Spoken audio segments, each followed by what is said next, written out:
Нуусны муухай тэгдэхээ. Хөдөө тарианы газар 100 цагт маш сайхан ачээ. Тарья будаа шарлаж нохойн хушуу ногоорно. Өвс маш сахлаг ургаад өрөв тас шувуу урт улаан хөлөөр нааш цааш алхлан явж ихээс сурсан месэр хэлээр чал чилчнэ. Нуг тариаланг их хой тойрон бүсэлж ой дунд маш гүн нурууд байна. Аяа тэр тариалангийн газар юутай сайхан билээ. Тэнд гүн устай татаалаар хүрээлэгдсэн нэгэн хуучин гацаа нарны гэрэлд орших ба хашаанаас татаалын ус хүртэл их далавгар навчтай хамхалц ургасан бөгөөд тэр хамхалц маш хөвшин тул зарим том навчинд орно бяцхан хүүхэд босоогоороо нугдаж болохоор. Орчин тойрон нь аглаг гүн айн доторхтой адил. Татаалын ойр нэгэн газар нугас үүрэндээ өндгөө дарж хэвтээ дуудсан тул нилээд үйдэжээ. Түүний үе дарыг сэргээж эрэгчэд их л ховор. Бусад олон нугас түүний дэргэд ирж хамхалцын навчинд орсон чалчхаас татаалын усанд самрахыг илүүд үзнэ. Ингэж сутал өнөх нугасны дарсан өндөг дараагаараа хагарч шив гэж дуурайд жижигхэн толгой өндөгний хальснаас булталцсанд нугас гуаг шалав гэж шаардсан байв. Тэгдээ хинүүд чадах чинээгээрээ оролдож хальснаасаа гараад орчин тойрондох ногоо навчийг үзэхэд ихэн ногоон өнгнүүдэнд сайн тул хичнээн үзвэл төчнөн үздэггүй гэж зөвшөөрөв. Олон дэгдэхий битүүн өндөгнөөс сая гарсан тул орчин тойрон дэлхийн ертөнц юутай уучин бэ гэж гайхалтахад ихэн өгүүлрэн. Та нар дэлхийг энхэн гинүү?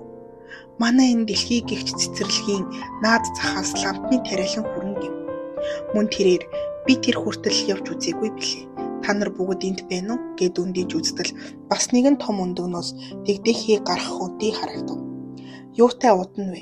Би үнэхээр залхав гэд дахин хэвттэл нэгэн хөвшин нуус түн дээр ирээд за юу болж байна гэхэд өндөг дарагч нуус.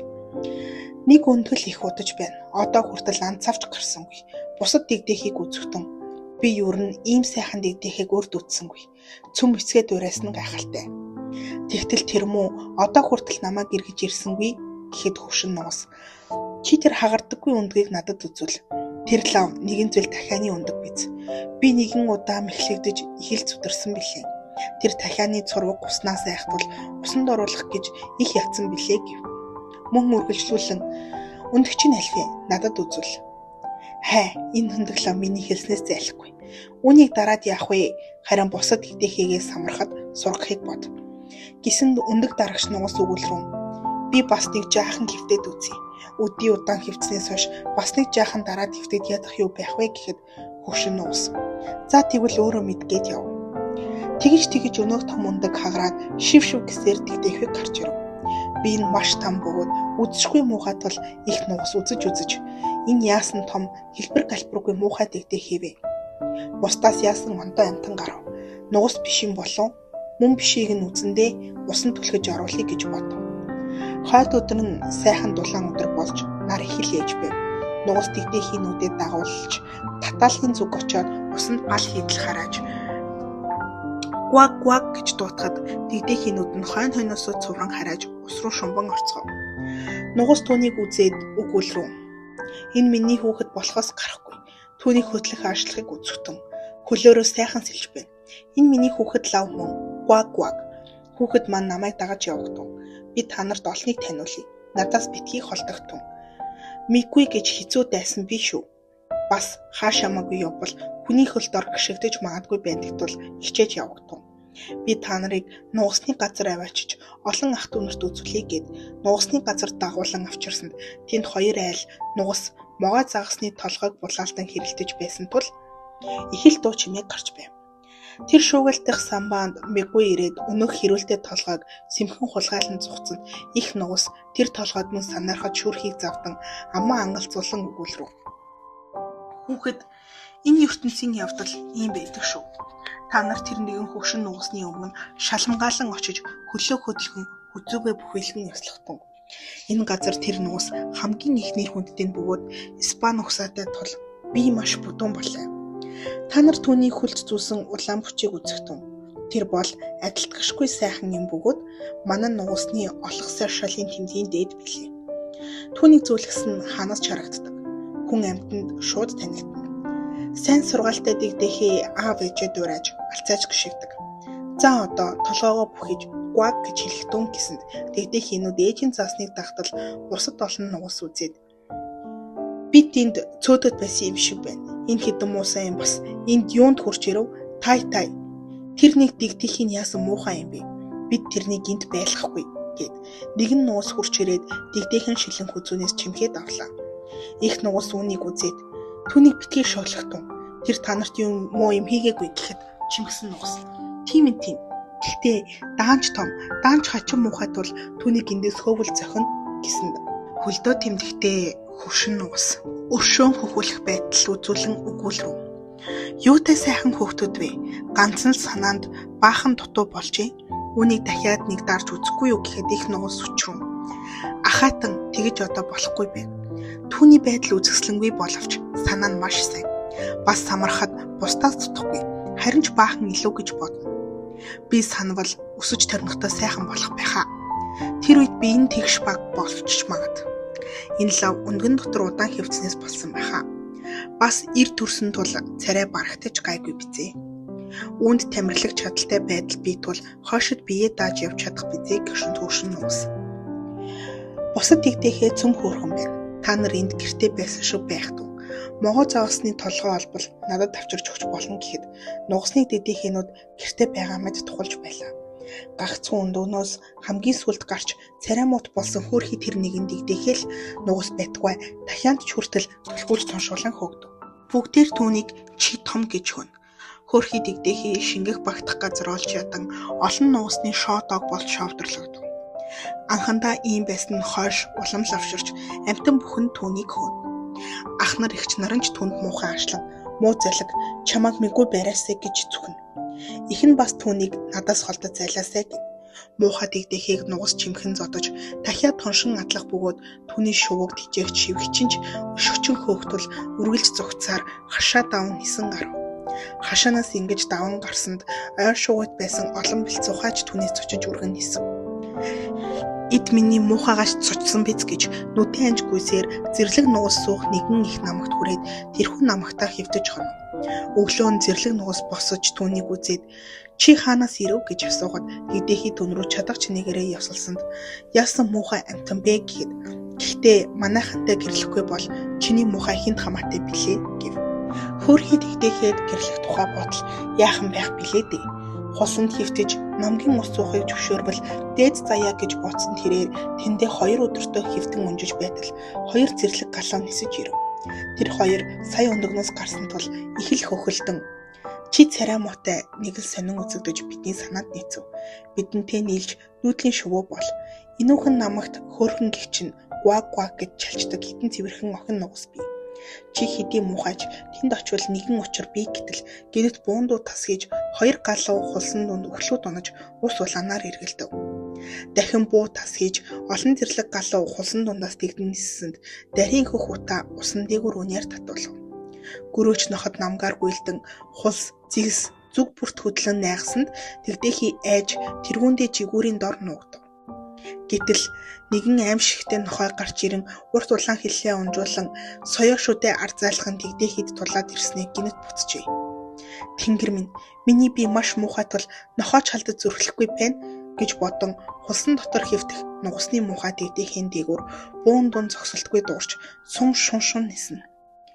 Үдээс хойш бууны дуу чимээгүй болсон ч хөөрхий тэгдэхий ихэд дайн цуцсан тул бас хэнийг хідэн цаг чимээгүй хэвтэж орчин тойрныг ширтэн үзээд хэвтэж буй намгаасаа яаран цухтааж өвс ногоог шувтлан гарахад их салхи хөдлөв. Үчин нэгэн ядуу аваахад тулж очижээ.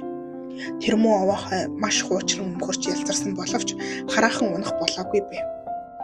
Салхи улам ширүүн догшин болсонд дэгдэхий айн хургаж арай гэж тогттол шуурга улам ширвсэн.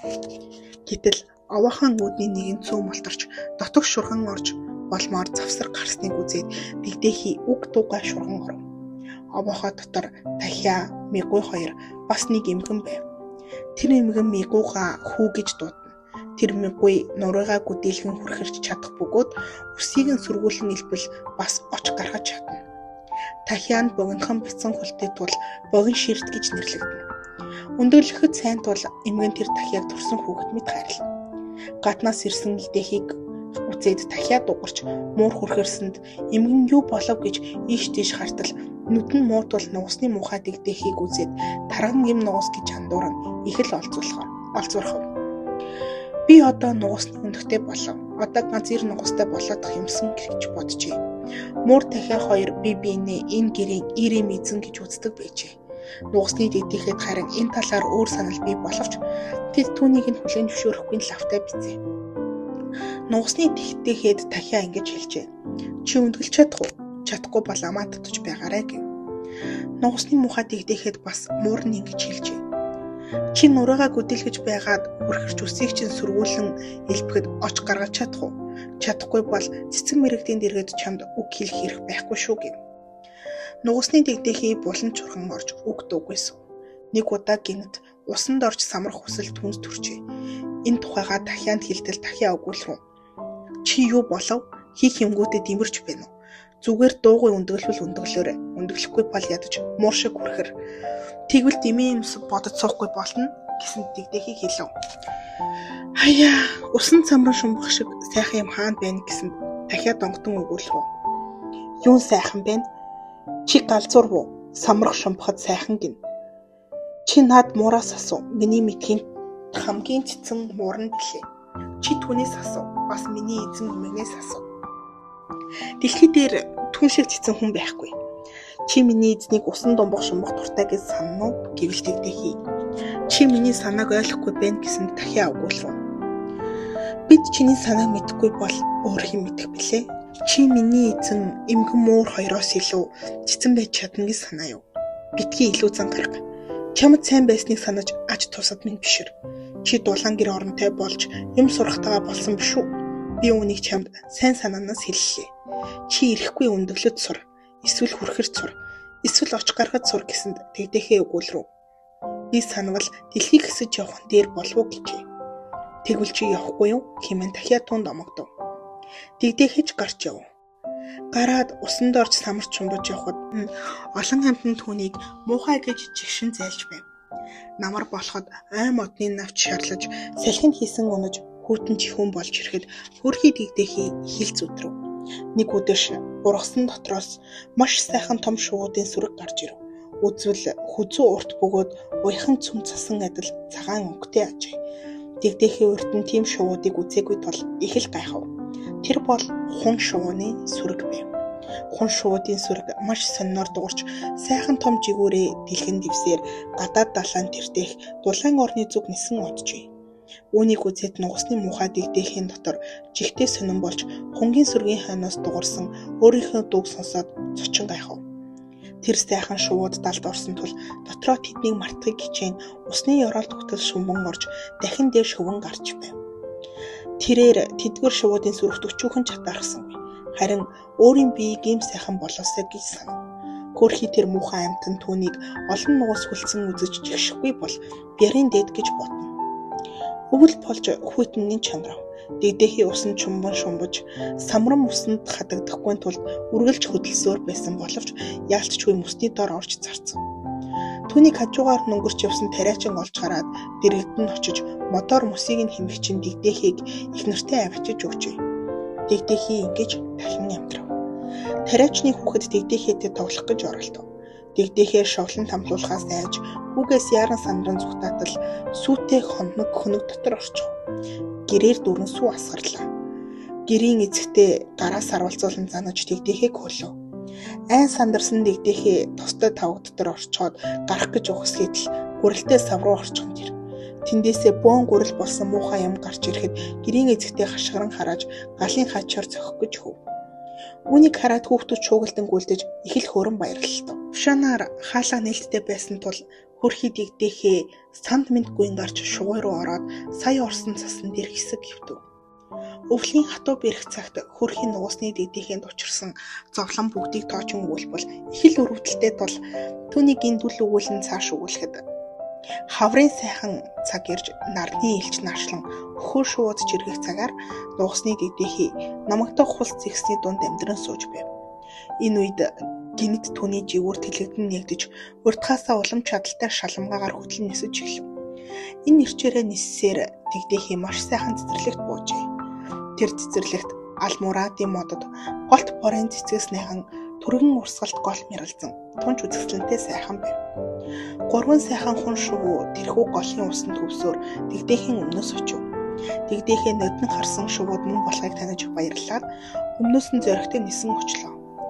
Намайг муухан амтан ойртлоо гэж үзээд тоншвол тонсож албал алга. Нугсан чимхүүлж, дахиад тоншуулж, шивгч нь өшөглүүлж, ад шоо болж явснаас ингэсэн ч дээрбэс гэж бодоод усан дээр нисэн бууж тэр сайхан хүн шувуудын өмнөөс самран очтол нөгөөдүүл нь далавчаад ирвэлгэн сөхөж түүнийг урайлгахын угтан ав. Учир нь тэдгээр шувууд амтан бүхэн жишээдэн ад шоо уцагдах үсшгүй мухад Тэгдэхийг биш харин нэгэн сайхан хүн шувууг угтан авсан тэр байв. Өчнөн олон зовлон туулсны эцэст Тэгдэхий өөрийн жинхэнэ төр төрхийг олоод ам жимтийг нь сая бүрнээ мэдрэв. Хүн шууд түүнийг тойрон ирж хушуугаараа элбэн таалж эрхлүүлв. Бяцхан хүүхдүүд цэцэрлэгт орж ирээд усанд талах тариа цацтал хамгийн бага нь хашгиран. Тэр нэг нь шинэ хүн байна гэсэнд бусд нь баярлан хашгиралдаж шинэ хүн ирэв гэж алгаа таршин бүгдээр өгүүлрүүн. Шинэ хүн хамгийн сайхан хамгийн залуу нь байна. Хуучин хүнгүүд түүний өмнө толгоогоо бүхийлгжээ гэлцв. Залуу хүн үүнд ичингүрч жигүүрийнхээ дор толгоогоо нов. Нэг л хачин сонин мэдрэмж төрснөө өөрөөж тайлбарлаж чадсангүй. Сайхан сэтгэлтэн их эрхэг онгорхог байж болохгүй. Залуу хүн тисгэлгүй өөрөөрөө бахтан баярлавч өчүүхэн төдиж оморхож их эрхсэнгүй. Урд хамаг бүхэнд ад шоо болж жишигдэн хөөгдөж явсан бол одоо амтан бүхэн түүнийг сайхан шуудын дотроос хамгийн сайхан гэж шагшин могтдог болсныг дотроо бодож байв. Залуу хүн өд жигүүрээ дэлгэн засаж ганган сайхан хүзүүгээ сунган эргэж сэтгэл зүрхний угаас би нугасны муухай Тэгдэхий байхдаа ийм сайхан жаргалыг зүүдлэжгүй явсан шүү хэмээн хашгирчээ.